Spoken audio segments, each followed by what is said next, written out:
This part is for grade 12.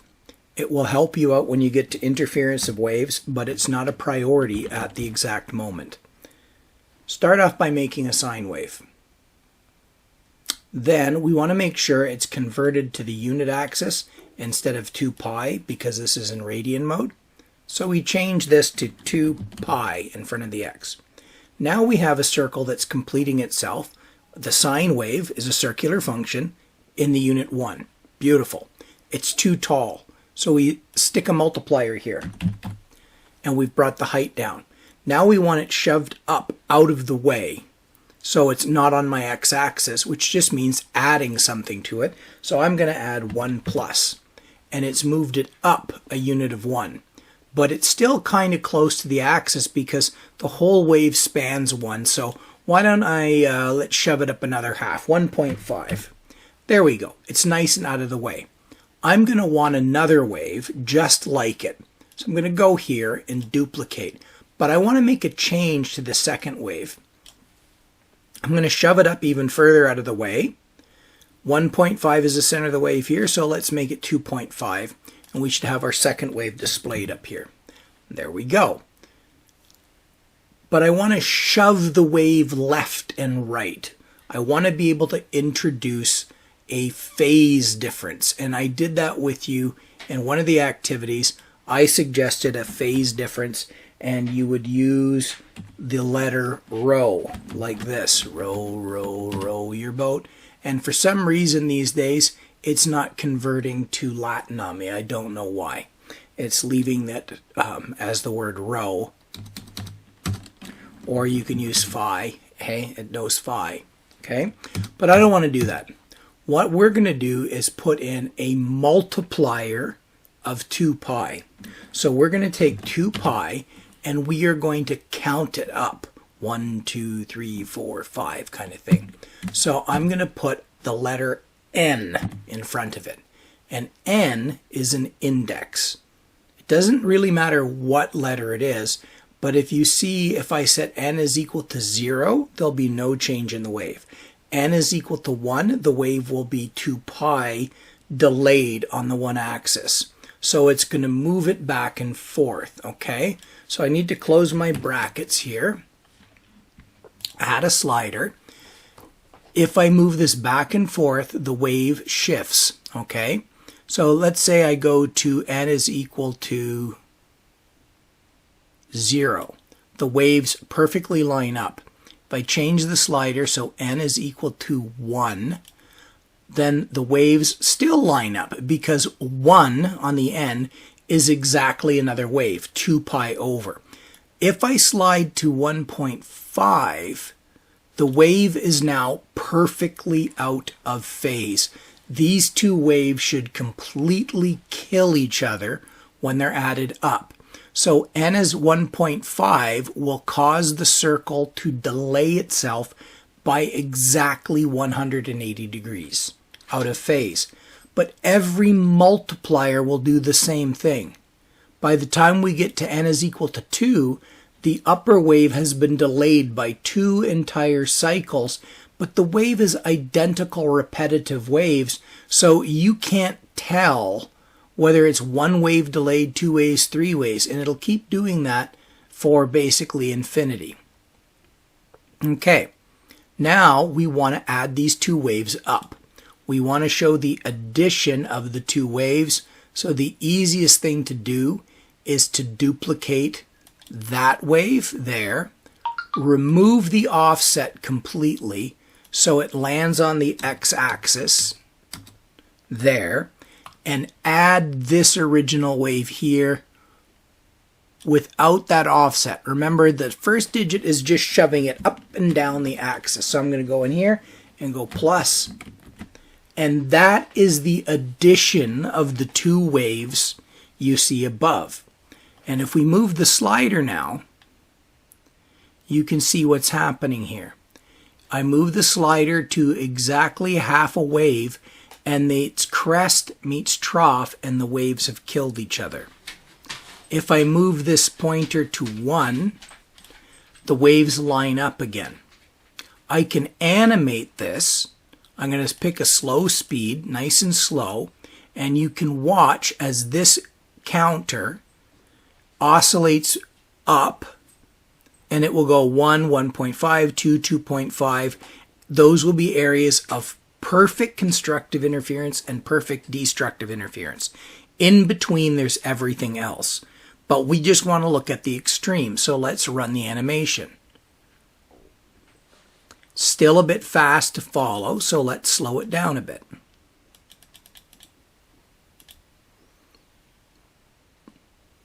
Perfect constructive, perfect destructive. Perfect constructive, perfect destructive. So every time n is exactly an integer, we get perfect constructive interference. And when n is half integers, 1.5, 2.5, 3.5, it's a total kill because we're shoving the wave over multiple units at once. So we make it in phase, out of phase, but since the wave train is essentially infinite, this pattern of constructive and destructive interference repeats. What we're going to do next is look at it not so much as a time, but we're looking at this now as x. Notice I did not put t. I used x this time. Instead of looking at the x-axis as time in seconds, you can look at it in meters in space or millimeters. It's actually the wave physically moving with each other. So two waves on water can cancel like this. You've seen it. You've been on water, and there'll be a period where there are no waves, and then they build up again. Then there's a period of lower, lower, lower, lower waves to no waves, and they build up again. They can mix and match phases either in space or in time. We are now looking at distance on the x-axis, not time, which is why I did not put the letter t in that formula. So now we're going to go and take a look at it on paper or on digital paper or screen for what this means when these waves travel freely in all directions in space. And we're going to look at it with both sound and light. Now we're going to take this little Desmos activity and look at it in terms of drawing on pen and paper what you'll be doing next year. The conditions for this formation is that there are two identical frequency sources or more. They're stationary in space and separated by a distance d. So this is our setup. We're going to launch two waves from position 1 and position 2, and we're going to see what phase they're at any arbitrary point in outer space. So wherever these two rays intersect, the waves are traveling. So we're going to add the wave phase up. Or in this case, we can say, what's the change in path length between the two waves? L2 and L1, the difference in the length is going to determine the phase of the waves that meet there. If the wave difference, the path difference, is a multiple of the wavelength, then there will be constructive interference. If the waves slip past each other and one travels a half wavelength longer than the other, or any multiple of that, they will cancel. I'll illustrate it by putting the wave on. So here's the wave heading out, and at this arbitrary point here, the wave is at its lowest possible value. And I've done this to scale. Okay, I've used the wave from the Desmos plot, and I've literally just put it on here. Now I put the same wave leaving the same location, and notice a crest meets there. So trough meets crest. So this point in space is a point of total destructive interference, and it will remain such as the wave moves. The waves will always be out of there. Is there any way we can mathematically do this instead of plotting this? Yes, but it's not really high school. I mean, it's within your capability, but not something we would ask you to do. You need to take that Desmos plot I did, and instead of just putting in the n value for the difference in position, you now actually have to calculate the path length difference. So you would set up a wave of y equals a sine x, and x is the path length. You'd have to set up the formula as 2 pi x over lambda, which would make the wave repeat every time x reaches a multiple of lambda. And it can be done, but the path length difference is harder to compute at any spot in space x comma y. You need to use the modified form of Pythagoras' law called the law of cosines, which is Pythagoras' law for non-right angle triangles. And some of you will have done that and some of you won't. But this would be a great coding project. So if you ever take a coding class and you want to plot this interference pattern in two-dimensional space, it's not terribly hard. It's just a little bit of a brain strain, but not a killer amount. That's what you would do in more advanced work. But what we do is we'll do it graphically. So we've taken the wave, and now instead of looking at the wave as it's a wave on a rope, we look at it as a wave on water. So there is a wave going up, down. So consider the black circles to be the crest of the wave, and the dotted blue line is the trough. So +1, -1 on the wave height. So this is the sine wave looked at from above. Here's the distance, and here are the two different path lengths to the spot. So instead of trying to do math, what we can do is plot positions where crest meets crest, trough meets trough, or opposites meet. So if you look right here at this pale blue circle, right there two crests met. So that's an area of total constructive interference, but it oscillates because it's going to be two positive waves meet, but right behind them is a dotted wave coming up. So this area is going to go up, down, up, down, up, down. So we call that an antinode. Now over here is also an antinode, but at this moment, this one is two positive waves, this one is two negative. But the waves are coming straight out like this. So in a brief moment, the next positive and positive will meet there. But right where this heavier circle is set, a crest meets a trough, and that's an area of total destructive interference, and it will always be dead flat. You can see between the two sources, constructive, negative constructive, positive constructive, negative constructive, positive constructive. You can see where crest meets crest, trough meets trough. So it's easy to manually plot this on a computer. What you're going to do in this activity, I've done several of them for you, is there's a huge stack of these and these in the corner, and you are going to drag them over here to illustrate where these nodes and antinodes are, and you should see a pattern forming quite nicely. Like look through here. That's a node, sorry, an antinode, antinode, antinode, antinode. Okay, so it's going to be these closed circles. Okay, so closed circles are where same meets same. So there's a complete line of them in here. So if you were to try to go from this point to this point, you're looking at violently up, violently down, violently up, violently down. This is like up, down, up, down, up, down, up, down through there. It's a very rough patch. But if you notice here, there's a pathway going through these two wave sources where they completely cancel. So literally, there's a pathway in between them that's dead calm water. But this path would be the biggest nightmare to take. So I want you to plot these out and see the pattern that develops. And on this one, you can click and slide them back and forth. Watch. If you pay attention, if you move like this, you can't see it. You have to use your cursor. Watch. Just press the cursor repeatedly, and you'll actually see, watch, you see these little lines? You can see lines of cancellation and not cancellation. So it's quite easy to see that pattern developing as the sources move past each other. We'll continue.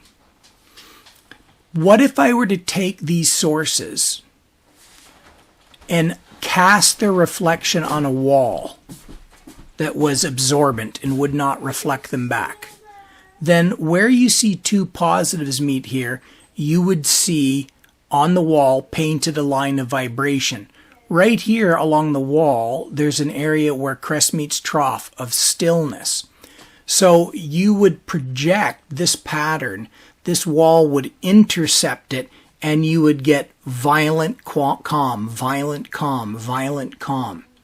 And if we did this with light, it means the wall would be covered in dots. And that's what you're going to do with light sources in grade 12. You're going to put two light sources incredibly close together. Like so close together you can't see the slits between them. So there'll be two very fine slits, like thousandths of a meter apart. And when the two light waves go through, they will cast a pattern on the wall of bright dots and empty dots in between. And it's this two-dimensional pattern cast on a wall. If a teacher lets you do this, get yourself a spray bottle and spray water through the air, and you may reveal the pattern is actually filling space. This will be the setup you use in grade 12 to predict these patterns. It's the two-dimensional pattern in sound cast on a wall. And you will use this delta path length that they've got indicated as d sine theta to predict where there will be constructive interference and destructive interference of light, and you will get this pattern of bright and dark patches on the wall, and it's just the sound interference extended to light. And this change in path length occurs in space as well, but light's invisible when it's traveling through air. So this bright spot here, there would be another bright spot in space similar to here, but you can't see it when it's not landing on something unless you make the air foggy. Now, what can we do with this? Well, when waves interfere, we can detect minuscule differences in phase. It's easy by eye to see complete destructive interference. The light vanishes, the sound vanishes, but it's much harder by eye to detect they're slightly off with each other. But with a computer, it's real easy to detect miniature changes in that. If we do a phase difference of 180 degrees, that is something we can hear and we can see. A 180 degree shift will completely kill a wave. In space, a 180 degree movement is literally 1/2 the wavelength. To give you an example of how good we can measure interferometry is within a 1/2 a wavelength by ear or by sight. Because a 1/2 wavelength shift will completely make the sound disappear or completely make the light disappear, and you can see that with your naked eye. Well, in a 440 hertz wave, using the universal wave equation, with the speed of sound around 340 meters a second, a middle A on the piano has a wavelength of about 0.78 meters. So that means a movement of 1/2 of that would cause the sound to completely kill. And you would be able to locate something within, like, what, 0.39 meters? Something like that. But if I give you red light, it has a wavelength of 800 nanometers, which is that. So we could locate the movement of an object up to 1/2 that, 0.0004 millimeters by the naked eye. So you could measure a movement of that little using light with your naked eye, because you would see the moment the thing went dark. So interferometry is a very accurate science. This turned out to give us information we didn't know was there. Your GPS works by coordinating two satellites. Your GPS receiver listens to multiple satellites at once, and each satellite is basically saying the time is, and it's kicking out the time. And the time delay between the receiving signal and when it was transmitted gives you the time for each of these paths. So you know the direct direction of the satellite and the time delay. And through some little complicated trig underneath the scenes, your GPS receiver figures out where you are. Well, originally GPS was designed for the US military to bomb people. So what they would do is randomize the signal. Another satellite would transmit a code, and every satellite was deliberately randomizing its signal a bit to throw you off about 100 meters. So nobody could get closer than 100 meters to their location with their GPS. And you had to have a third radio to listen to the decoding signal. So the US military ones had a third receiver that listened to the decoder. During the Gulf War, they shut it off because there wasn't enough Army GPS receivers, so they wanted everyone from Canadian Tire and Targets to work. So they shut the scrambling off, which brought the error rate down to about 3 meters. They were going to turn it back on, but the Russians have their system called GLONASS, which they gave away to the world. But it turns out there's about 100 clever tricks around this to get accuracy even better than what they thought was capable. So the US stopped bothering to scramble it, realizing that they couldn't keep the high quality locations secret. There were far too many smarter people. But somebody else figured out there was even more you could do with this. Instead of timing the delay, if you actually measured the phase of the wave, instead of saying, oh, it took 1 second from this satellite, 2 from this one, you could actually say, whoa, whoa, whoa, this satellite, we picked up the signal at 10 degrees along the sine wave. This one, we picked up the signal at 12 degrees along the sine wave.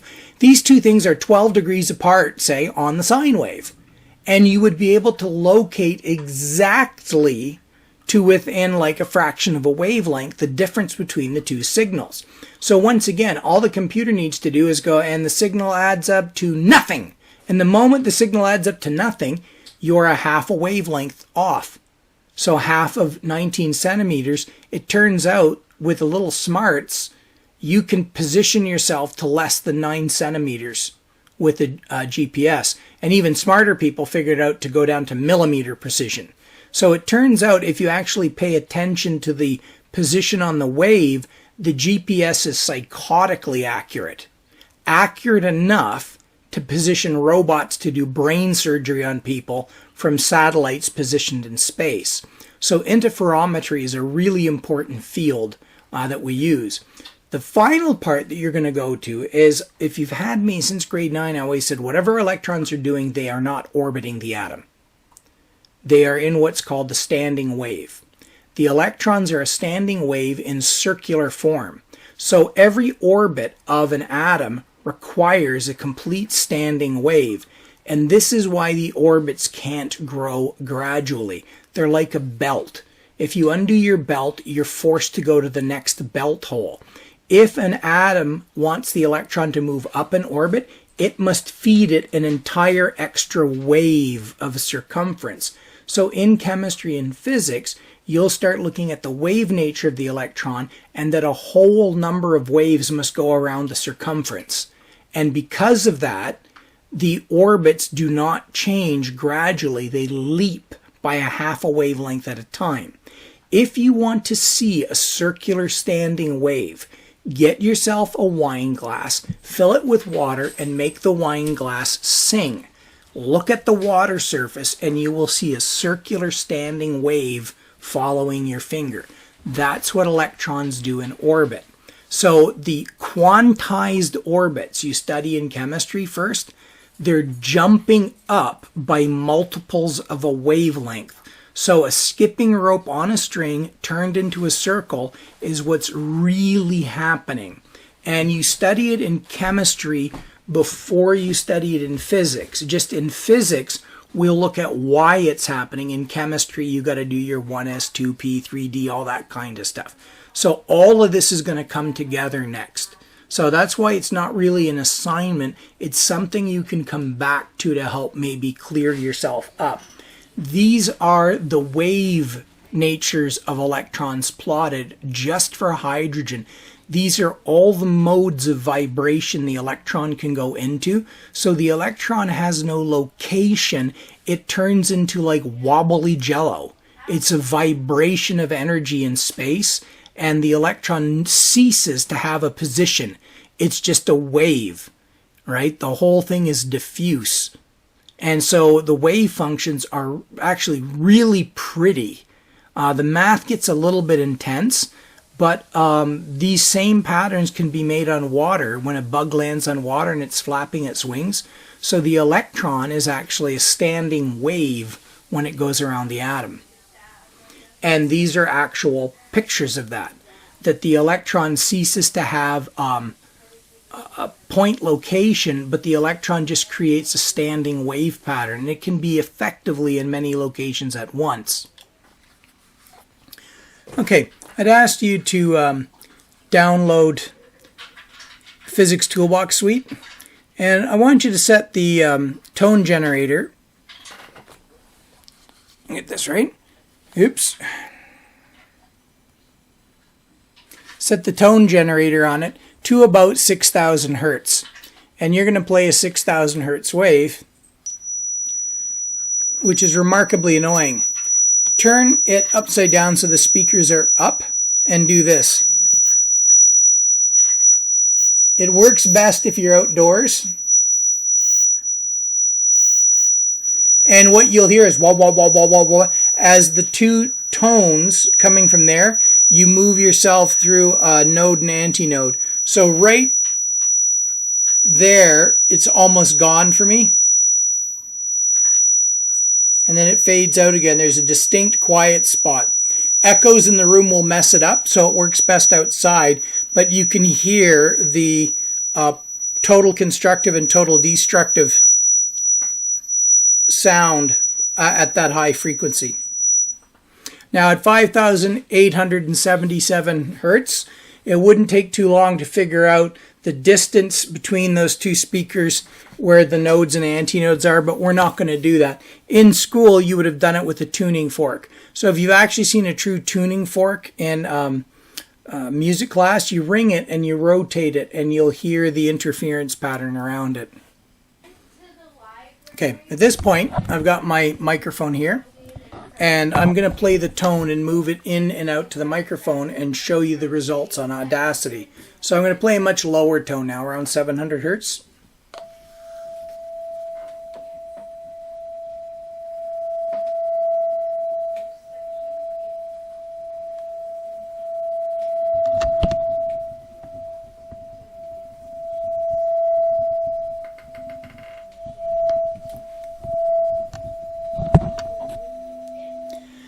And we'll examine the plot on Audacity of what it picked up in terms of constructive and destructive interference, because there were two sound sources coming from that speaker, not a single one. All right, here's the Audacity clip I picked up.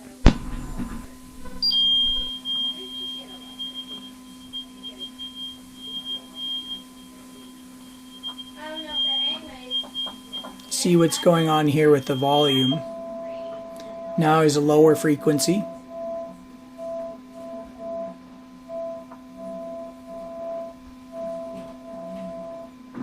Unfortunately, I can't film both at once, but this is the movement of my arm back and forth. Right? Now, obviously, I can't control position perfectly, but there it is. There's a zone of constructive interference, dead, constructive interference, dead, and if we listen to it, it's pretty obvious that you've got those nodes and antinodes in there. So you could use this to replace the tuning fork experiment